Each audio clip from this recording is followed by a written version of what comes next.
This video is brought to you by Squarespace. For all your website needs, Squarespace is the place to go.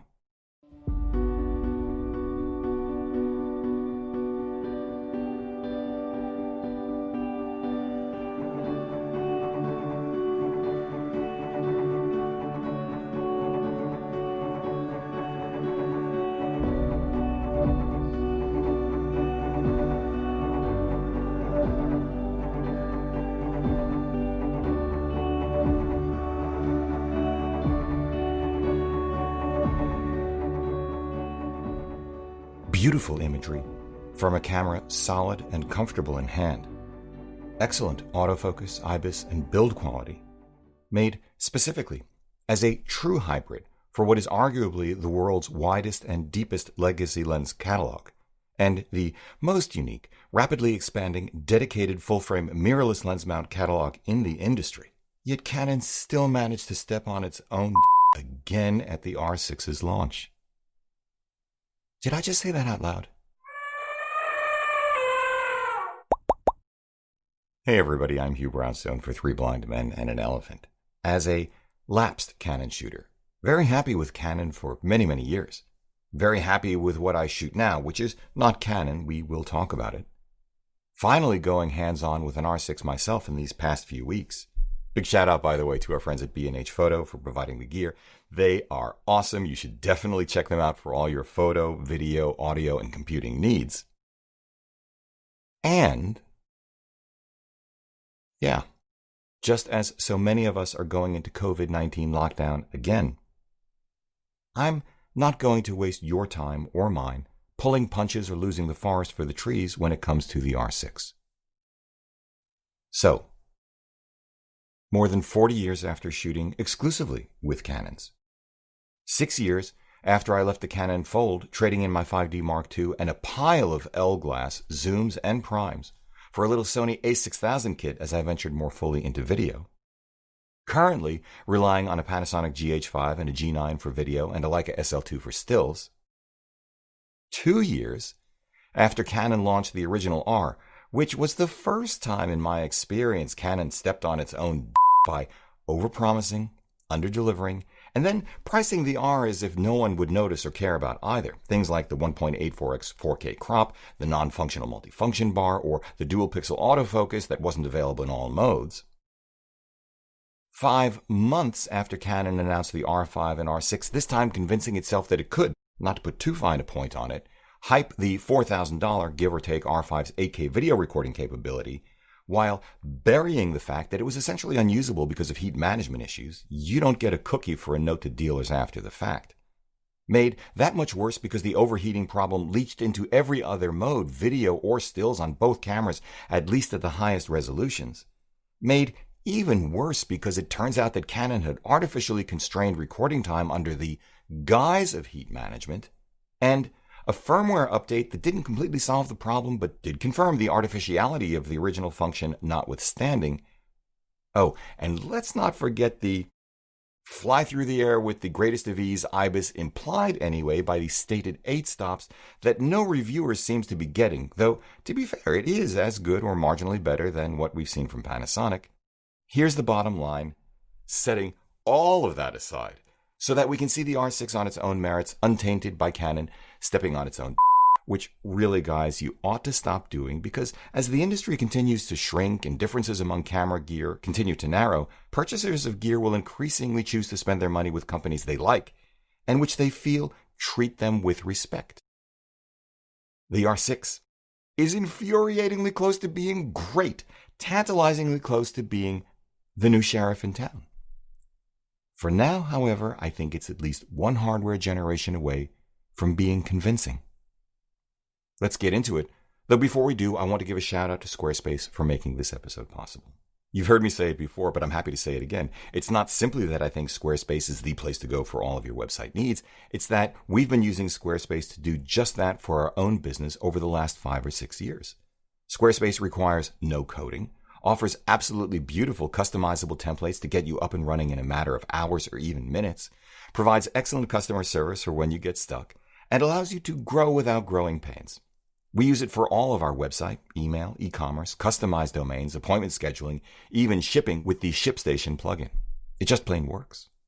I always say Squarespace is really perfect for any small to mid-sized business, but lately I've been thinking how important it is, especially for content creators in particular, to go beyond Instagram, Facebook, and Twitter for showcasing their work. Duh. A beautiful custom website allows your work to really shine with the detail and tonality you just can't get on social media platforms, and Squarespace is a perfect tool for that. So, check them out at www.squarespace.com/Hugh for a free trial. You don't need to provide a credit card to get started. And if you like what you see and want to move forward, save 10% at checkout on your first order by using the discount code Hugh.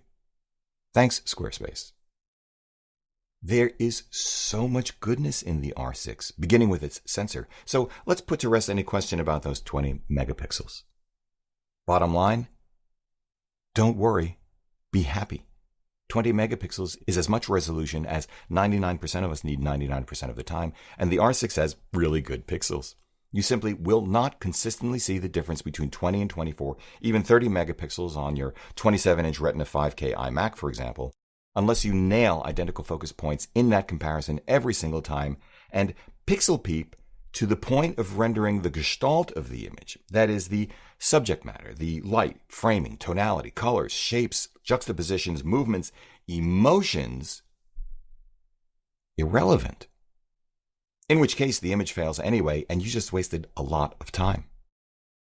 I was really impressed with the imagery coming out of the R6, but why wouldn't I be?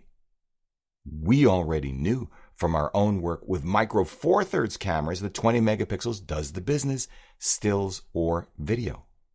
Those of you who know me know that Claudia and I have prints hanging on our walls upstairs, taken with Panasonic's Lumix GH5 and G9 measuring up to 44 inches on the long side, that is the image itself, that are essentially noiseless already.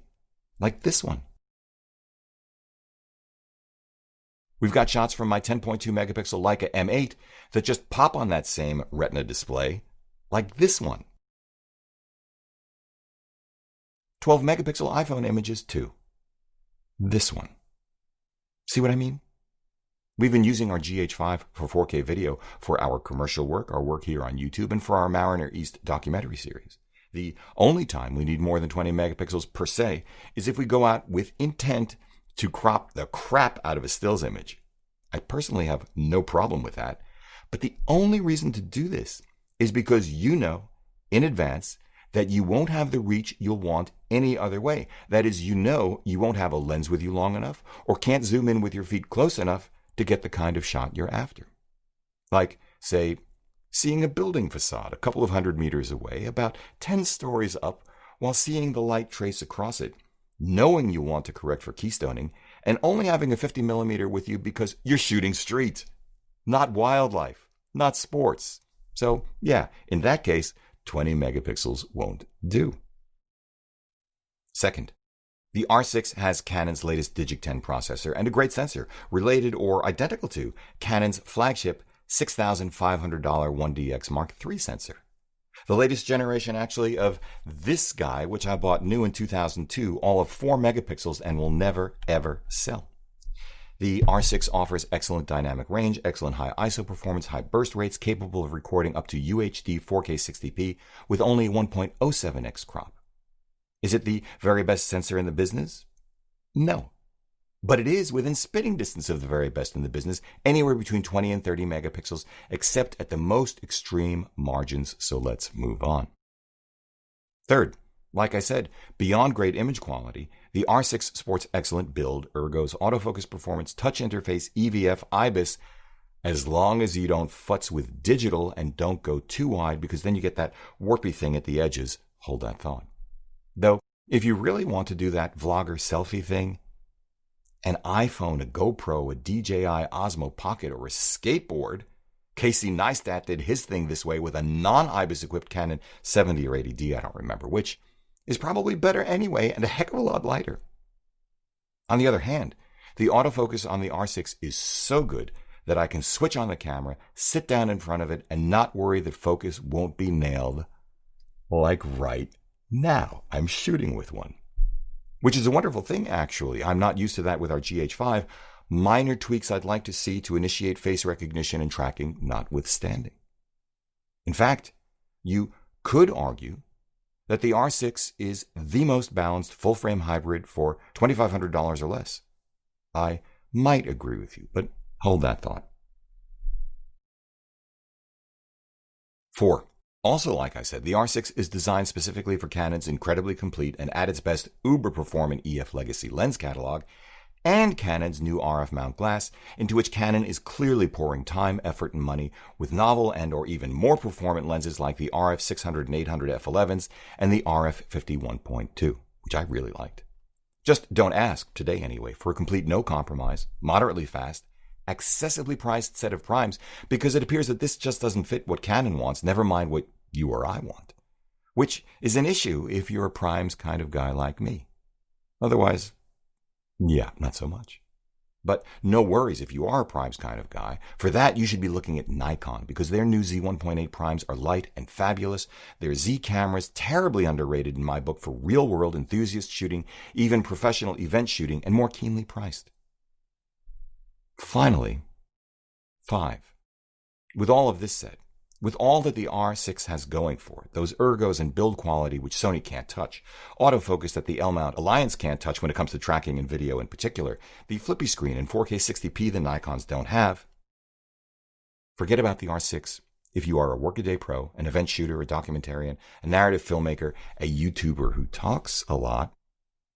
Because as I mentioned earlier, the R6 has those overheating problems just like the R5, has a video recording limit of 30 minutes, a fairly crappy app for remote shooting, and a you've got to be kidding me in 2020 micro HDMI port, making reliable and regular external recording an anxiety-inducing affair.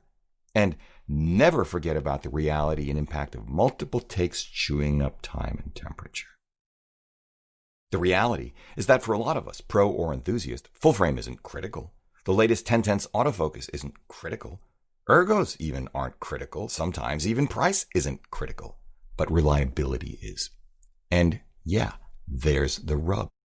I really like the R6 in hand, and I really like the image quality, video and stills. I don't know how many times I've already said that, nor how many more times I will say it, and Canon really has made a couple of very smart trade-offs. But as I also just mentioned, I think the R6 is at least one generation away from living up to the potential of its componentry because the body is just not designed to dump heat fast enough to make it reliable in a crunch. This is not amenable to a firmware-only solution, just as it wasn't for Sony, which is why they came out this year with the A7S3, and why ultimately I cannot agree the R6 is the most balanced hybrid at the price, at least not yet. In fact, if you are a full-frame video-centric hybrid shooter and need the highest performance autofocus, I think the $3,500 A7S3 is a superior purchase and worth the extra grand. From unlimited, full sensor with 10-bit 422 4K recording up to 120 frames per second, with a fuller array of profiles and codecs and widest and deepest dedicated full-frame mirrorless lens catalog at the moment, to a full-sized HDMI port, a ridiculous 9+ million EVF, and heat management that works in all but the most brutal circumstances. With the A7S III, you simply do not need to be concerned that the camera will shut down on you, and you can do more with it. Though you don't get the ergos or build quality of the R6, and only have 12 megapixels to play with for stills, which I'm guessing just won't bother the kind of video-centric shooter who would buy one. If you don't need 10/10 autofocus, the Panasonic S1 at the same price as the R6 and the S5, 500 less, manage heat much better, offer more video options than the R6, and have no recording limit. Their Ibis is solid. If not quite a match for the R6, the differences are small enough that they don't really matter in the real world. And their 24 megapixel sensors marginally exceed the performance of the R6 for stills, though this won't really matter much in the real world either. The S1's build quality, feel, and ergos actually exceed that of the R6 in my hand, the S5 not far behind, though you will give up a flippy screen on the S1, a full-sized HDMI port on the S5. If you need better autofocus performance than the Panasonic's, Nikon's new Z6 II has it, along with no known heat issues thus far up to its 30-minute recording limit, and the ability to record Blackmagic and ProRes RAW through HDMI to an external recorder if you want it, though no 4K 60p. The Z6 II offers solid IBIS, excellent EVF, marginally better sensor than the R6, same so what comment as the panties, ergos and build quality every bit as satisfying, its own enormous legacy lens catalog, and those spectacular new Z primes. A mini HDMI port rather than the R6's micro. Yeah, I still don't like it. But again, for $500 less than the R6. The really interesting thing? If you're a video-centric hybrid shooter and have figured out you don't need full frame or 10/10 video autofocus, or you're a photography-centric hybrid shooter other than for wildlife or sports and think, yeah, okay, 20 megapixels is good enough. It was good enough for the Canon 7D Mark II. The $1,300, almost 4-year-old Micro Four Thirds Panasonic Lumix GH5 is a far better value at just about half the price of the R6, and as long as you light your scenes or are shooting in good light, is worth taking the autofocus, low light performance, dynamic range, build quality, and color science hits for unlimited 4K 10-bit 422 internal recording up to 60p, shooting in log not required, with no diminution of resolution for stills. And there are some spectacular lenses in the Micro Four Thirds ecosystem. Let's wrap it up this way. In spite of terribly mismanaged expectations by Canon, and a real fly in the ointment with heat management issues and a 30-minute recording limit, the R6 is tantalizingly close to owning this segment of the market. It is already a more capable, more interesting, and much more comfortable, satisfying in the hand alternative to the previous and undisputed champ in the segment, Sony's now 2.5-year-old A7 III. Were heat management and recording limits non-issues, the R6 would be closer and less expensive to what most of us need and are comfortable spending than the A7S III. The R6 would be a persuasive argument for Nikon shooters to look beyond Nikon. It might give serious pause to those among us currently favoring the L-mount who have begun to lose patience waiting for the Alliance to embrace hybrid phase detect autofocus, or finally delivering on the promise of equal performance from contrast detect only DFD. But for now, lapsed Canon shooter that I am, and without the slightest snark, I think of the R6 in more modest Canon-centric terms. It is the first Canon mirrorless full-frame camera I'd consider a worthy successor to my 5D Mark II. Here's why. Like the 5D Mark II did when it launched in 2008, the R6 offers a 20-megapixel sensor with breakthrough for Canon video functionality.